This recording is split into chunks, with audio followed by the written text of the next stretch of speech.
তো সকাল সকাল উঠে পড়েছিলাম কাজে যাওয়ার জন্য। আমি ফ্রেশ হয়ে থালাটা নিয়ে চলে যাচ্ছি এখন খেতে। তো খাওয়া দাওয়া করে যাবো ডিউটি।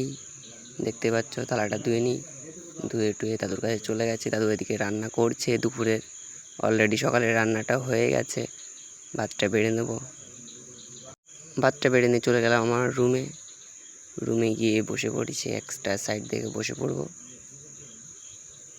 আর আজকে সকালে ছিল আলু ভাজা, ঘি ছিল, বাট ঘিটা আমি নিইনি এখন, কারণ এখন ঘিটা খেতে ভালো লাগছে না। কিন্তু আমি একটা জিনিস নিতে ভুলে গেছি, জলটা নিতে ভুলে গেছি। তো ওখান থেকে একটা বোতল নিয়ে জল নিয়ে আসতে চলে গেলাম।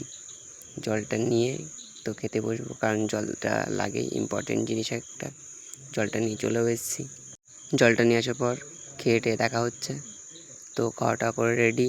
আমার রুমে যেহেতু কেউ ছিল না, আমি আর মামাই ছিলাম। মামা বলছে কী রে, ওখানে গিয়ে সবাই কাজের সাইডে কাজ শুরু করে দিয়েছে অলরেডি, আমি এখনও যেতেই পারিনি।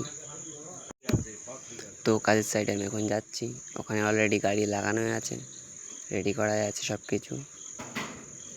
এখন ওরা আছে ওই সাইডের দিকে, আর আমি যাচ্ছি গাড়ির দিকে। যেহেতু পাইপ টাইপ সব কিছু কাটাকাটি করতে হবে, এর জন্য যাচ্ছি ওই দিকে। আমার আগে অলরেডি দেখছি কাকা গিয়ে বসে আছে। তার আগে নিজের মুখটা দেখে নিলাম। খানিকক্ষণ নিচের দিকে ক্যামেরাটা ঘুরিয়ে কিছু বলছিলাম। আশা করি ওটা শুনতে পারবে না তোমরা, যেহেতু সবাই কাজে লেগে পড়েছে। আমি গাড়িতে বসেছিলাম।